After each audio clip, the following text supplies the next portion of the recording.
Hey guys, it's Yuto here from sudachirecipes.com, and today I'm going to show you how to make Ichigo Daifuku.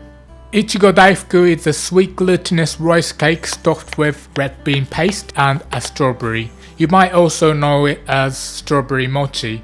It has lovely chewy texture and it's probably my favorite Japanese sweet snack. It's not so hard to make it at home, all you need is a few special ingredients. For this recipe you will need 8 medium strawberries, 180 grams of koshian smooth azuki bean paste, about 50 to 60 grams of cornstarch or potato starch to stop it sticking everywhere, 100 grams of glutinous rice flour called shiratamako, 60 grams of white granulated sugar, and 150 milliliters of water. So let's start with the anko red bean paste. You might find that anko bought from the store is very soft, sticky and impossible to roll into balls. So I have a simple solution to this and it doesn't alter the taste. All we're going to do is heat it in a pan on a low heat. Make sure to stir continuously because it burns quite easily. We're trying to evaporate the liquid so that it becomes firmer and easier to handle.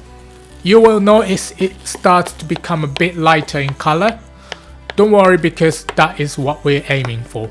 So once it reaches this color and consistency, take it off the heat and leave it to cool down for at least 30 minutes. In the meantime, I'm going to prep the strawberries. I'm using 8 medium-sized strawberries, so I wash them and then dry them thoroughly. If they're wet when we put the anko paste on them, it's gonna become a bit sticky and messy, so just make sure they're dry. Then I cut off the stems and place them on kitchen paper just to absorb any excess liquid. You can also make this recipe with other fruits such as grapes, kiwi, and mikan orange are also popular. So once your anko is cool enough to handle, roll it into balls. Each bowl should be about 20 grams.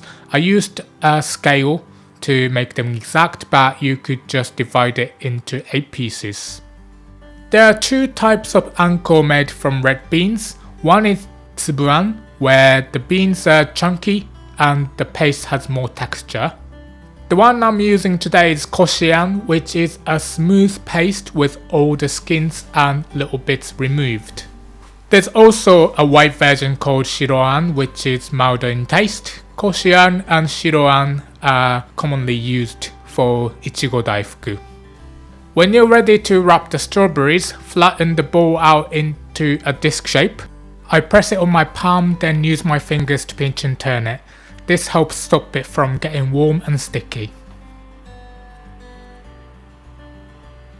Place the strawberry in the middle with the tip pointing up and wrap it. I leave the tip showing a little so that I know the position of the strawberry.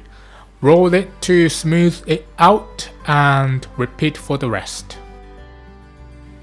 Once they're done, store them in the fridge while we make the mochi layer. So we're gonna add glutinous rice flour to a microwavable bowl with the sugar and whisk it a bit. I find whisking the ingredients while they're dry just incorporates them better. There are a few kinds of glutinous rice flour, but I'm using one called shiratamako. When it's dry, it's very coarse, but it really makes the best chewy, soft and stretchy texture when making mochi. Add water and whisk until it's smooth. If you can't find shiratamako, you can use mochiko or something else. Just make sure the rice flour is glutinous because it needs to be the sticky kind. So once it's smooth, cover with cling film and microwave for 1.5 minutes on a 600 watt setting. Take it out and mix well. You should switch to a spatula now so that you can scrape the edges down. If you use a whisk, some of the mixture will get stuck.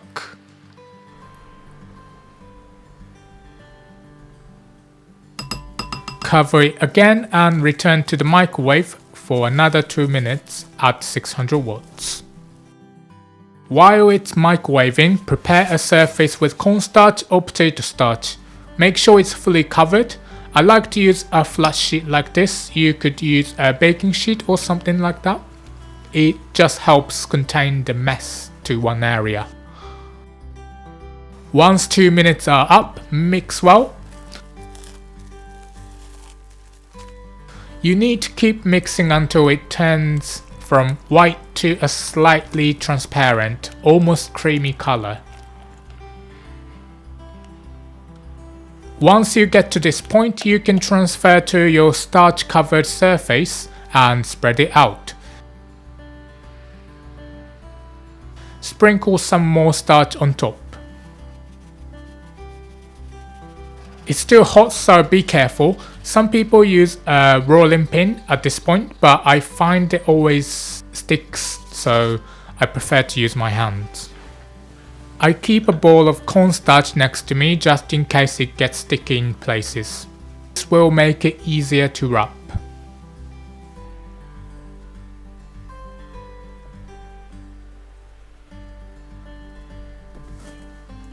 Once you're happy, cut it into 8 pieces and we can start assembling.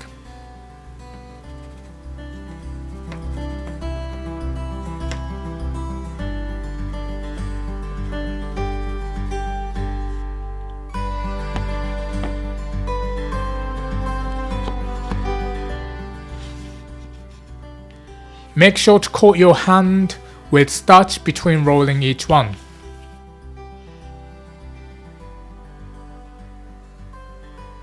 Take your anko wrapped strawberry and place it in the center of the mochi with the point facing down. Pinch the corners of the opposite sides together like this. Close any holes by pinching them together and then roll it in a cupped hand like this. Try to work quickly and handle as little as possible to prevent the mochi sticking to your hands.